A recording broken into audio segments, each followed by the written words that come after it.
Bismillahirrahmanirrahim. Today our topic is semiconductor diode. Last time we studied what are the p-type and n-type materials. P-type are the materials which have holes as their majority carriers, and in n-type material we have electrons as the majority carriers. Semiconductor device is the basic electronic device which was revolution in the semiconductor physics. तो ये पहली solid state device थी या पहला semiconductor device थी which was fabricated and that was semiconductor diode. Semiconductor diode is basically इसे कहते हैं कि in semiconductor diode we just join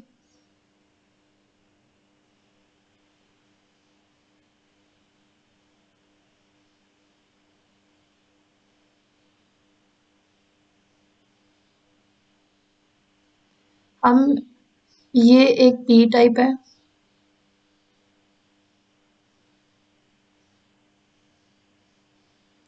और ये एक एन टाइप है.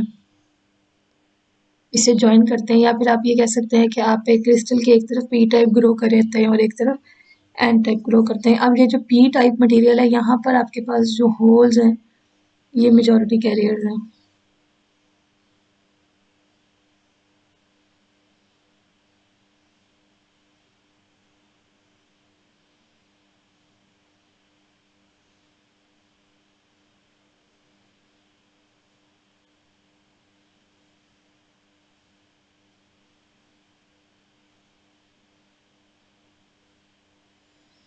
And on N side, we have electrons as the majority carriers. When we join both p type and n type, what happens?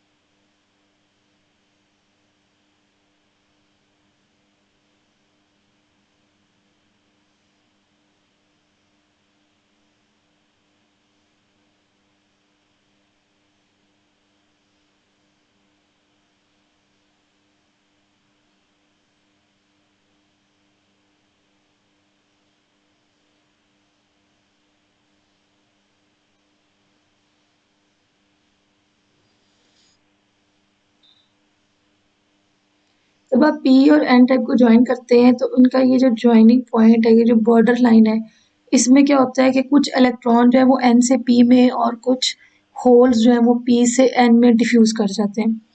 और वो डिफ्यूज कर जाते हैं तो दरमियान में आपके पास एक ऐसी लेयर बन जाती है. ये जो मैंने येलो लाइंस के अंदर शो किया है थोड़ा सा जस्ट रफली, this is the depletion region और द पोटेंशियल बैरियर.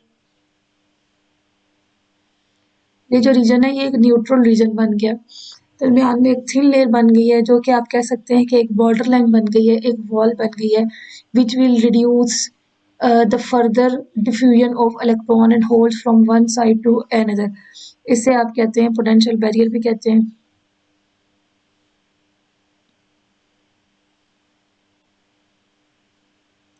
लिखा नहीं आ रहा है जितना ठीक. पोटेंशियल बैरियर, डिफरेंशियल बैरियर या डिप्लीशन रीजन. ठीक है, ये नॉर्मल हमारे पास बेसिक कंडीशन है कि ये पी टाइप ये डायोड है. अब इसको जो बाइसिंग का वर्ड है ना, यहाँ पर ये लिखा हुआ है बाइस. What is bias? Bias means to apply the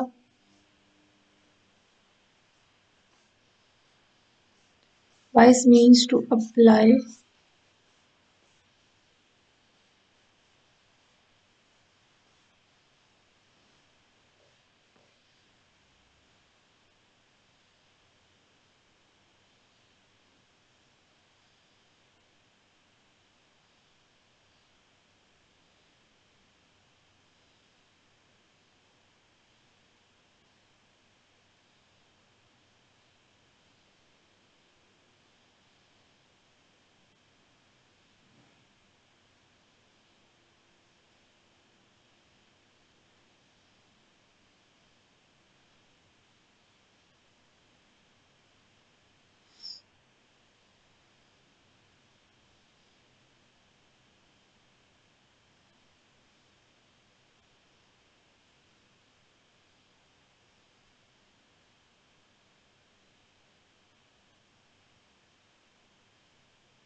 bias means to apply DC voltage to extract device response.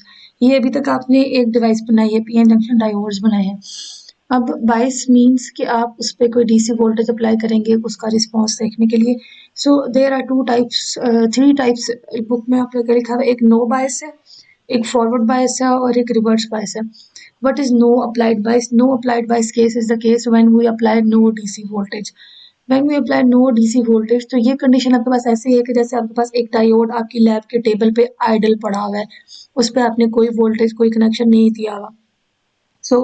जब आपने उस पर कोई वोल्टेज कोई कनेक्शन नहीं दिया हुआ तो क्या होगा, वो जस्ट आपके पास क्या होगा, एक आइडल डायोड होगा जिसमें एक पी टाइप है, एन टाइप है, और उनके दरमियान एक पोटेंशियल बैरियर है, but there will not be any flow of current from one side to the other. ठीक है, so there are three types of bias: no bias, forward, and reverse. And that application of external voltage across the, हाँ जी, कि अगर आप किसी भी device के across, उसके टर्मिनल के अक्रॉस एक्सटर्नल वोल्टेज अप्लाई करते हैं तो दैट इज द बायसिंग। और अगर आपके पास voltage is zero bias, that means no bias, और रिजल्टिंग करंट इज जीरो। तो ये आपके पास बिल्कुल ऐसे है कि कोई आइसोलेटेड आपके पास डायोड पड़ा हुआ है।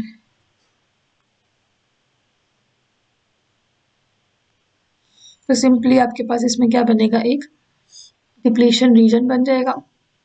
ये पी टाइप है, एन टाइप है, दरमियान में जीरो बाइसिंग है, सो डायोड करंट भी क्या है, 0 मिली एम्पेयर है। अब ये देखेंगे, this is the symbol of diode, ये सिंबल है आपके पास डायोड का।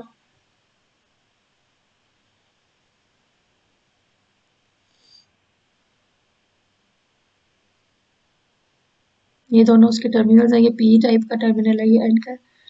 ये पी साइड है, ये जो ट्राइंगुलर साइड है, this is P side and this is an side.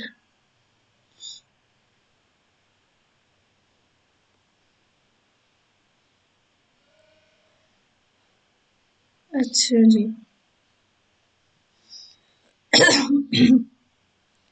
हम अगर, sorry,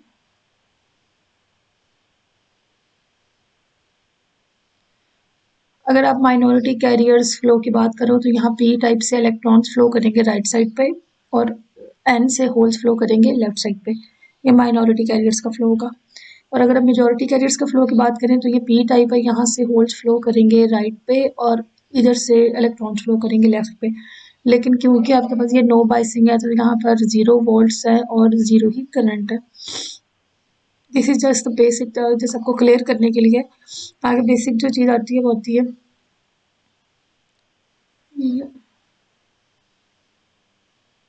what is the reverse bias. अब रिवर्स बायस पे हम वोल्टेज को नेगेटिव क्यों कह रहे हैं, क्योंकि अगर हम पी टाइप को नेगेटिव के साथ और एन टाइप को पॉजिटिव के साथ कनेक्ट करते हैं तो we say that is the negative voltage. हम आपके पास वोल्टेज हमेशा एक रेफरेंस से लेते हैं, सो इस वोल्टेज को हम क्या कंसीडर करते हैं, नेगेटिव वोल्टेज कंसीडर करते हैं। ये देखो,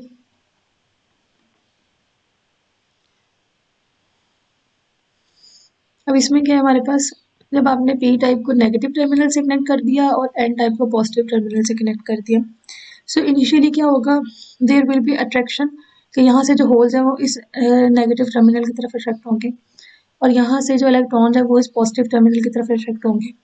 लेकिन जैसे ही वो इनिशियली एक स्मॉल इंस्टेंट ऑफ टाइम के लिए वो इधर अट्रैक्ट होंगे, सो आपके पास क्या होगा कि यहाँ पर दरमियान में ये जो पोटेंशियल बैरियर है ये क्या हो जाएगा, इंक्रीज हो जाएगा।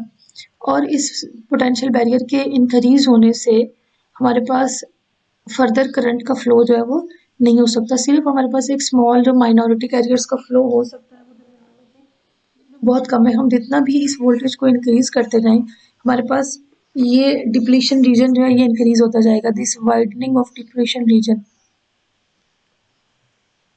तो हमारे पास यहाँ पर अब इसमें आप देखो, इसमें सिर्फ आपके पास रिवर्स डायरेक्शन में एक करंट फ्लो करता है।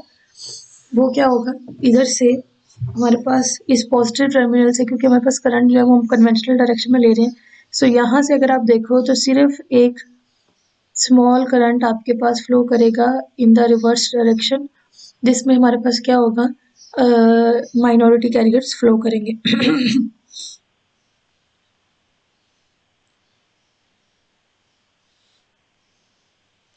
और in forward bias case as you connect forward bias में वहां पर हमने अगर वोल्टेज को नेगेटिव लिया था तो यहाँ पर वोल्टेज क्या आ रही है, पॉजिटिव आ रही है। अभी मैंने आपको इसकी इक्वेशन निकाली, जस्ट अभी हम थ्योरेटिकली देख रहे हैं, इसकी इक्वेशन देखते बाद में। अब इसमें क्या है, पी टाइप को आपने पॉजिटिव टर्मिनल से, एन टाइप को आपने नेगेटिव टर्मिनल से, so there will be a pressure created due to this repulsion. अब ये पॉजिटिव, जब पॉजिटिव बैटरी से कनेक्ट होगा तो एक प्रेशर क्रिएट होगा इस रिपल्शन की वजह से यहाँ से, जिसकी वजह से, उस प्रेशर की वजह से आपके पास जो मेजॉरिटी कैरियर्स हैं वो इस तरफ मूव करेंगे, मेजॉरिटी कैरियर्स इस तरफ को फ्लो करेंगे। सो आपके पास क्या होगा, इस पोटेंशियल बैरियर पे वो जो पुश आएगी, एक प्रेशर आएगा जिसकी वजह से ये पोटेंशियल बैरियर ब्रेक हो जाएगा। इनिशियली आपके पास कुछ एनर्जी इस पोटेंशियल बैरियर के अगेंस्ट कंज्यूम हो सकती है प्रैक्टिकली, आइडियली हो सकता है हम ये देखें कि इस पर कोई एनर्जी कंज्यूम नहीं हो रही, लेकिन प्रैक्टिकली क्या होगा, जब यहाँ से आपके पास एक प्रेशर क्रिएट होगा, ये होल्स आएंगे। So depending upon the material आपके पास ये जो पोटेंशियल बैरियर है, आप ये समझे ना कि एक बैरियर है या एक वॉल है जिसे आपने क्रॉस करना है, आपने जंप कर लेना है। सो उसमें क्या होगा, एक एनर्जी उसके अगेंस्ट कंज्यूम होगी और फिर आपके पास ये पोटेंशियल बैरियर का तो खत्म हो जाएगा और हमारे पास इंडेफिनेटली करंट फ्लो करना शुरू कर देगा, करंट इंक्रीज होना शुरू हो जाएगा। ये इसकी डिस्क्रिप्शन आप पढ़ लें। अच्छा, अब ये जो जितना भी करंट है ना इसका फॉरवर्ड और रिवर्स का, इसे हम एक इक्वेशन से डिस्क्राइब करते हैं, जिसे आप डायोड करंट इक्वेशन भी कहते हैं या शॉकले इक्वेशन भी कहते हैं। This is the equation. अब आईडी क्या, डायोड करंट है, आईएस क्या, रिवर्स सैचुरेशन करंट है, और वीडी क्या है, वो वोल्टेज और डायोड के ऊपर आप अप्लाई करते हैं। एन क्या है, एन आपके पास डिफरेंट फैक्टर्स हैं, जैसे एन आइडियलिटी फैक्टर है जो 1 हो सकता है या 2 हो सकता है, इस बुक में हमने उसे 1 लिया हुआ है। वीटी क्या है, थर्मल इफेक्ट है, क्योंकि हमारे पास जो सेमीकंडक्टर है उसमें जो कंडक्टिविटी है वो थर्मल इफेक्ट की वजह से भी चेंज हो सकती है। आपके पास टेम्परेचर के चेंज होने की वजह से भी उसमें चेंजेस आते हैं। सो आपके पास इट डिपेंड्स कि जो इलेक्ट्रॉनिक डिवाइस है वो किस टेम्परेचर पे आप चला रहे हैं। के बोल्ट्स, ये आपको इसकी वैल्यूज वगैरह याद करने की जरूरत नहीं है, बट यू मस्ट नो कि व्हाट आर दीज थिंग्स। सो अब इसकी आपको इक्वेशन की बेसिकली अंडरस्टैंडिंग होनी चाहिए। हम इस इक्वेशन को ड्राइव नहीं कर रहे, लेकिन अगर हम इस इक्वेशन से तीनों केसेस देखें, अगर अब यहाँ पे नो बायस का केस देखो ना, V D is equal to 0 को,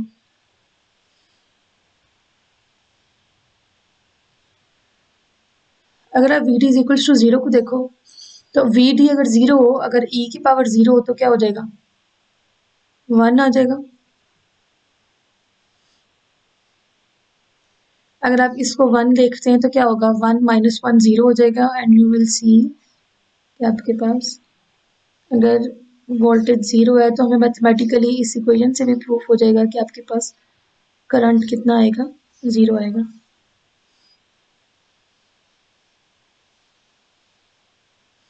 ये डायोड करंट है, डी लिखा है मैंने।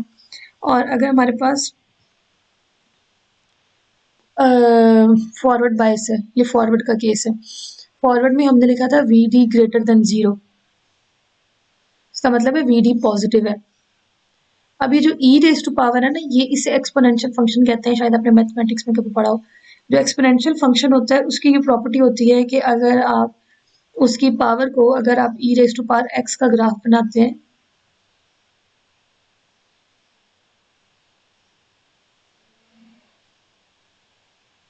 अगर आप e raise to power x का ग्राफ बनाते हैं, ये एक्स है, जैसे जैसे एक्स अगर इंक्रीज करता है तो ये जो e raise to power x है ये क्विकली इंक्रीज करेगा। और अगर आप नेगेटिव साइड पे देखें तो जैसे ही आपके पास, अगर एक्स की वैल्यू देखें ना, एक्स जितना अगर पॉजिटिव है तो एक्स जितना क्विकली इंक्रीज करेगा, अगर नेगेटिव होगा तो उतना क्विकली किसको अप्रोच करेगा, 0 को अप्रोच करेगा। तो अब आपके पास ये वी डी क्या पॉजिटिव है, इसका मतलब है वी डी पॉजिटिव है तो ये एक्सपोनेंशियल की पावर इतना क्विकली इंक्रीज करेगी कि ये जो आई एस है आप इसे क्या कर सकते हैं, इग्नोर कर सकते हैं। तो ये आपके पास फॉरवर्ड बायस के लिए करंट आ जाएगा।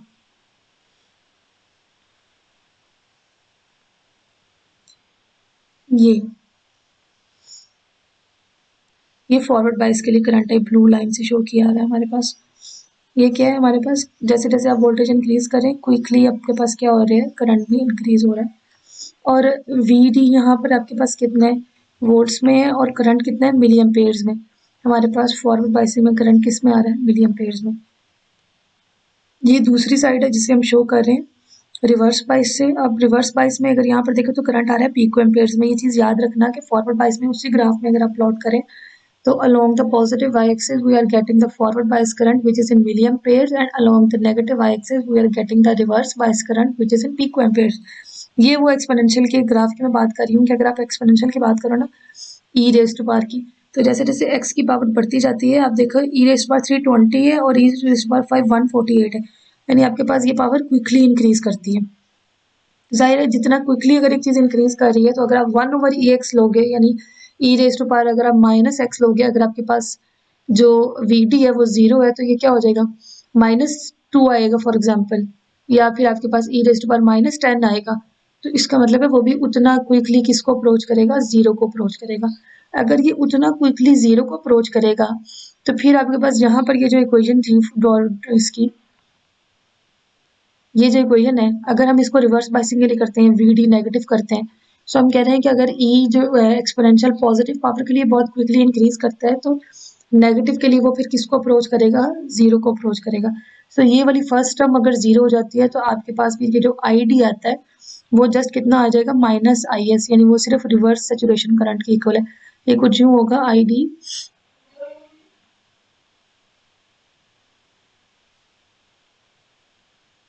Equals to IS,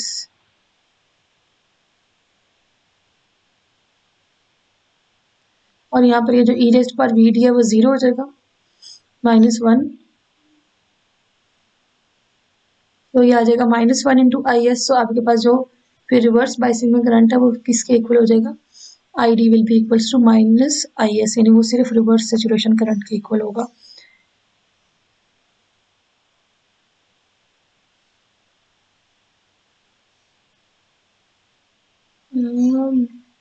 breakdown region भी जरा देख लेते हैं, फिर यही ब्रेकडाउन रीजन फिर कर लेते हैं।